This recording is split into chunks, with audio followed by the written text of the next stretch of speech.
हिंदीला जेव्हा राजभाषेचा दर्जा मिळाला तेव्हा महाराष्ट्र राज्य अस्तित्वातही नव्हतं. भाषिक वादावर शंकराचार्य अविमुक्तेश्वरानंद यांचं वक्तव्य.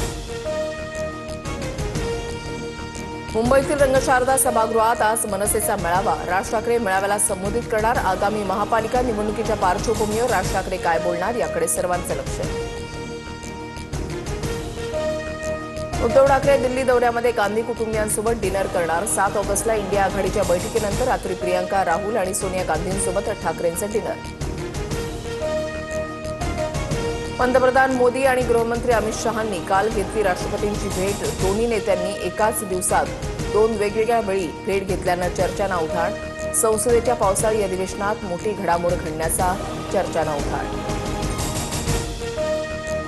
भाजपमध्ये 75 वर्षापर्यंत नेता राहता येतं, मात्र पदावर असल्यास 80 वर्षापर्यंत नेता राहता येतं. अमरावतीमधल्या कार्यक्रमात मुख्यमंत्री फडणवीसांचं सूचक विधान. कोथरूडमधील घटनेप्रकरणी प्रकाश आंबेडकरांचा पुणे पोलीस आयुक्तांना फोन. ताबडतोब एफआयआर दाखल करा, अन्यथा सुप्रीम कोर्टाला पत्र लिहावं लागेल. प्रकाश आंबेडकरांचा पुणे पोलिसांना इशारा.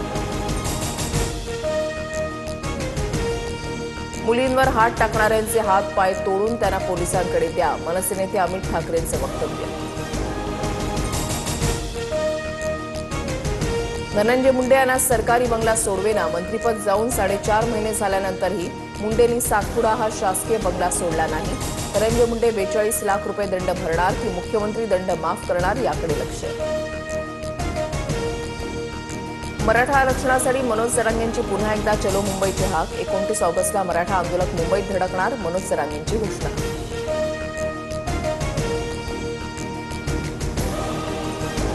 दुसऱ्या श्रावणी सोमवार निमित्तानं भीमाशंकरमध्ये भाविकांची गर्दी. रात्री 12 वाजल्यापासून दर्शनासाठी भाविकांच्या रांगा.